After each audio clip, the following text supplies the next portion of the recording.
Hello, just wanted to touch base with you as we continue our study in light. At this point in time, we're going to do a very quick light review. So the lecture today, hopefully, it will be relatively short. It's a lecture,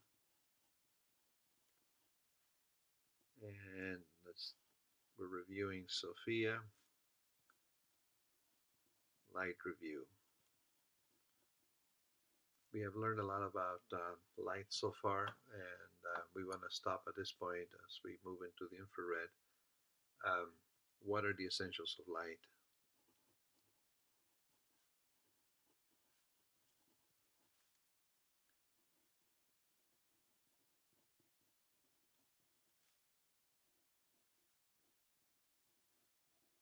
What are the essentials of light? And we're going to start with visible light. Um,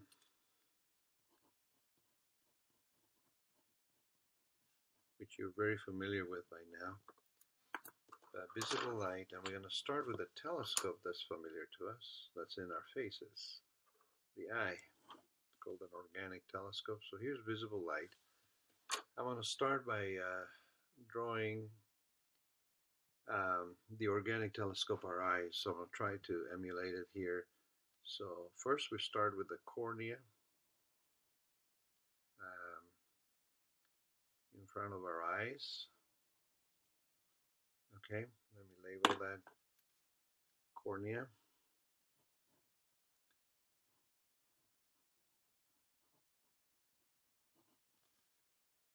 And behind that, we have the iris that has our pupil as well. So here is, if you will, in an oval shape, our pupil, and here is our iris.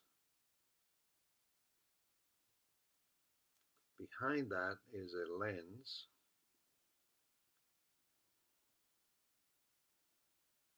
a flexible lens. So let me label this the iris, and this one the lens. I'm just kind of going over the major components, if you will, I'm not super detailing it. In the back of it is basically the focal plane, our retina. Okay, so there's our retina, and connected to it is, if you will, the optic nerve. So this one would be the retina, and this one will be the optic nerve.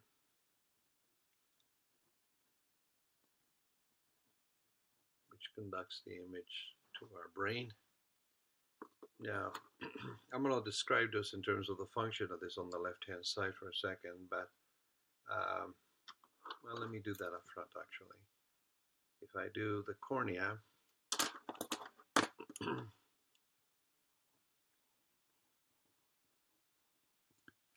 the cornea has got a refractive power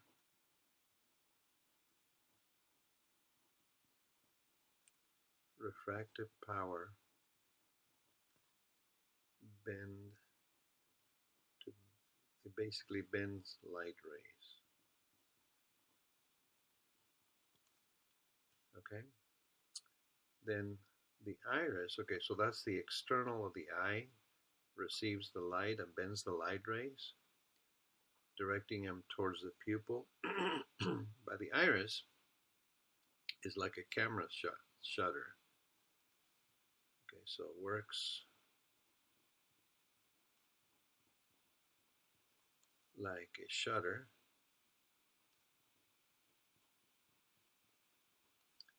It controls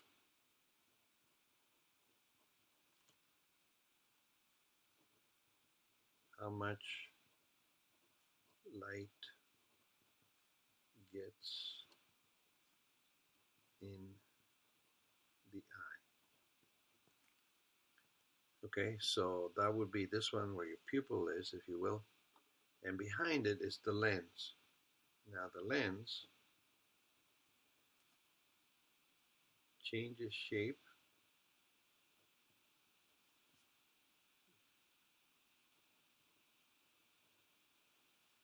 to focus light,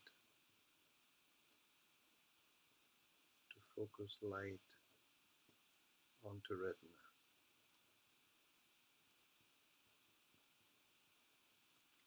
Okay, so to illustrate this, what we would end up then doing is, if I take light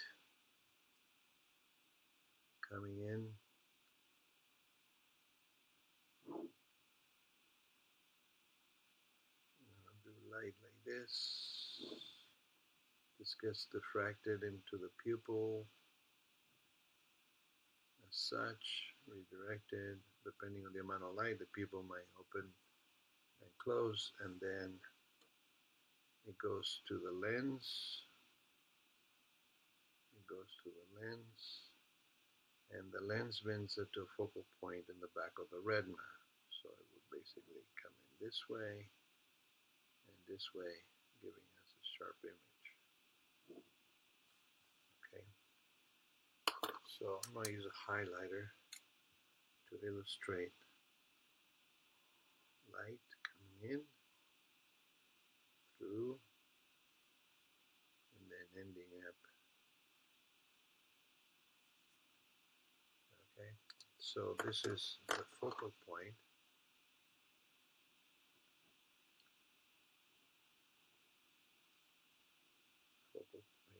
Where we can see the image clearly. So the lens, it's kind of all dynamic. Now, what's the beauty about this in terms of the review is that our eyes are designed to see certain frequencies and energy values, and then that's visible light. So our eyes are wonderfully designed. So let me do it here. Our eyes are designed to see certain frequency and energy values. Okay, what is it that we can see? We're familiar with it.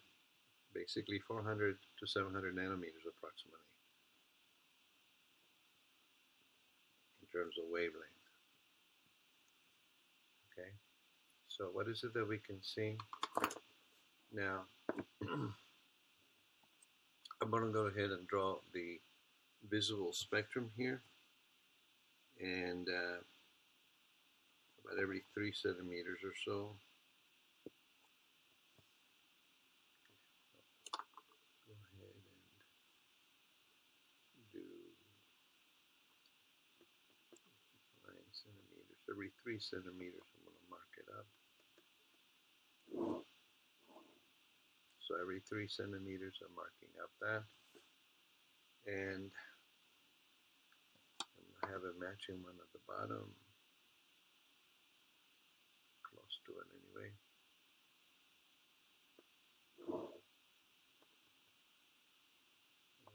Every 3 centimeters or so. Now, in terms of wavelength, I'm going to do it from violet at this end all the way to red. So I would say approximately 400 nanometers, 500 nanometers, 600 nanometers, 700 nanometers nm as the wavelength of light as we go from violet all the way to red. So we can see this. Now, you should be familiar, at least familiarize yourself with the potential ranges of red. Starts, around 700, 720 or so, goes to about 650 or so, thereabouts, and then we start, of course, with the orange, getting into the yellow. So 650, 630, thereabouts, and then we start the yellow, moving into the 500, the top of the 500s.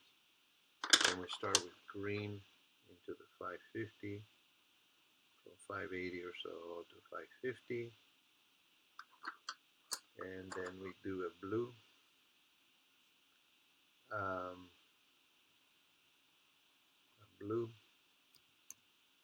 second. We do a blue into the 500 or so, and then a little bit deeper blue as we approach it to the violet. And finally, in the mid 450s, all the way down 380 or so, is what you would end up having, the violet. So there's visible light. Miraculously, this telescope, which is a refracting telescope, remember it bends light to be able to focus into one single area, is visible to us, which is only a small part of the total electromagnetic spectrum. One other comment on this is that as from red to violet, the wavelength decreases. So I'm going to go ahead and put an arrow here and simply say wavelength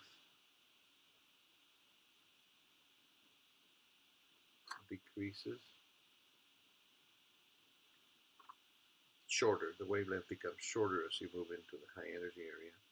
And as you move towards the violet, you also need to know, and you already know, is that energy increases.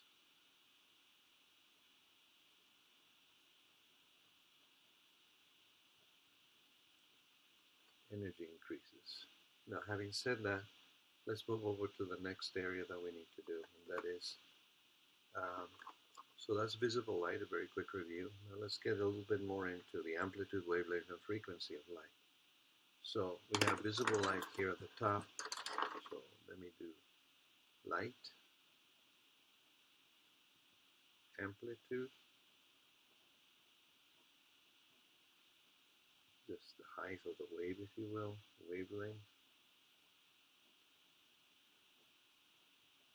and frequency.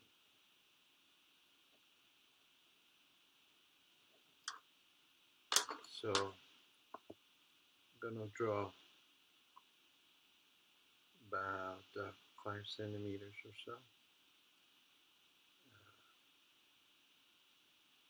Start right here, 5 centimeters. I'll draw a baseline, and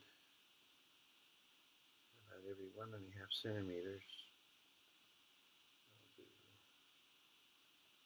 tick mark. 1.5 centimeters, a tick mark. So let's start. Let me draw a wave. So I'm going to draw a wave, comes down to about like that, comes up and down like that. So what we have here from trough to trough is one wavelength of lambda. Sorry about that. Do that. Okay, and let me put it on the left-hand side here to make sure that you guys get it. Lambda is equal to wavelength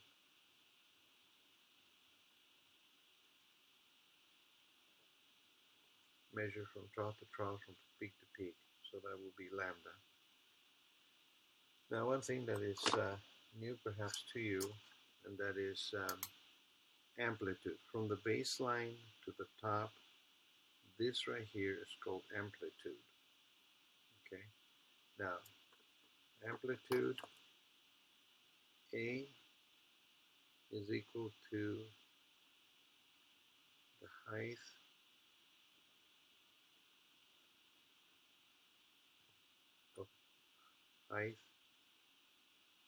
of wave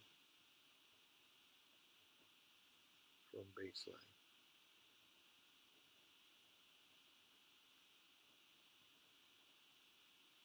Okay, so that's indicative brightness.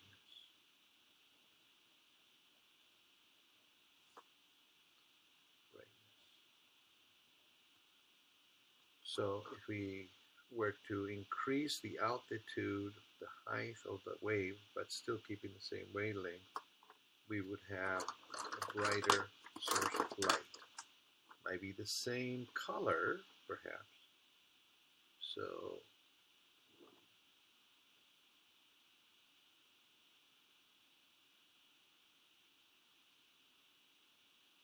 okay, so if we have the same thing as this, except what we're going to do is we're going to increase the, oops, sorry, flying pens here. If we have higher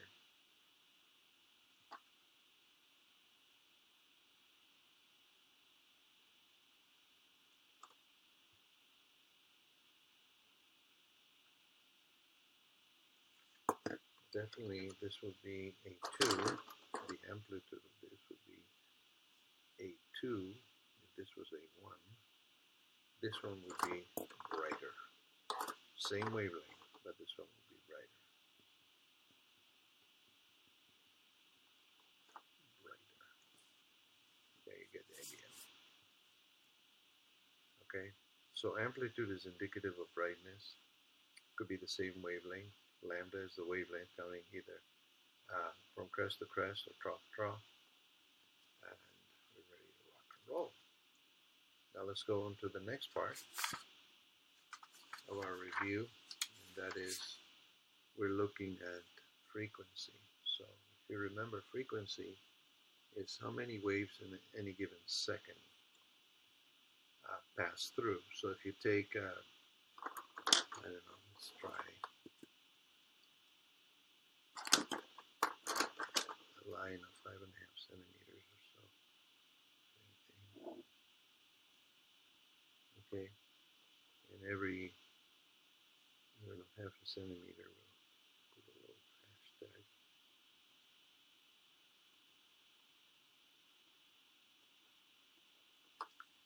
So when I draw the wave, if I do something like this,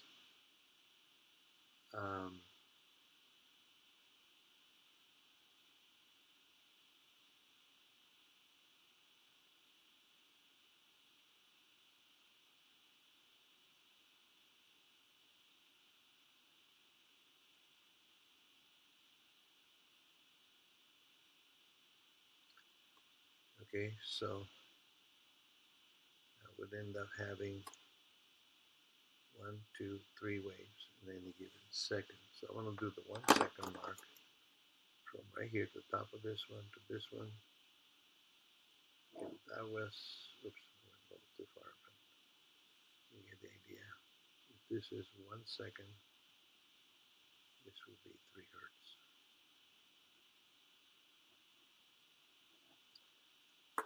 Remember that on the left-hand side, we'll say hertz, abbreviated Hz, is equal to the number of waves in 1 second. We refer to frequency also as nu, NU. And if you have something like, just to illustrate, say, length of baseline, and we say lots and lots and lots and lots and lots and lots of waves going right through it. I don't know how many they are, but we're going to take a guess. That would be estimated 500 if we did 500 hertz. Okay, we have it in our notes before. Now, a couple of things to remember, please, is that remember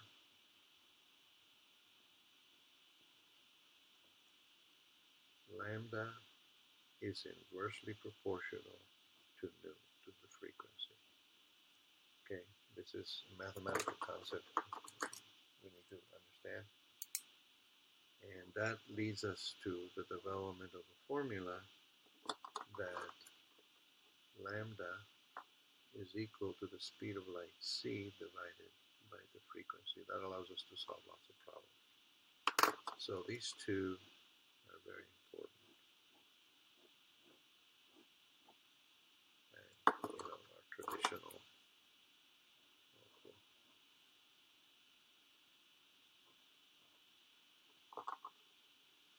And the last thing I want to do is just want to tell you the color wavelength and just create a small table for you, and we'll get it wrapped up. So let's see, the color and the frequency and the wavelength and the frequency. So for color red, orange, for color red and orange, yellow, green, blue, and violet. You have the nanometer scale 760 to 647, 647 for orange to 585, yellow is 585 to 575, green is 575 to 491, blue is 491 to 424, violet is 424 to 380. Now, the hertz, the frequency is 4.3, 4.3, 5.2. I haven't multiplied times 10 to the 14 yet. I'm going to do that in a second. 5.6, 6.6, and 7.3. Each one is multiplied times 10 to the 14, times 10 to the 14, times 10 to the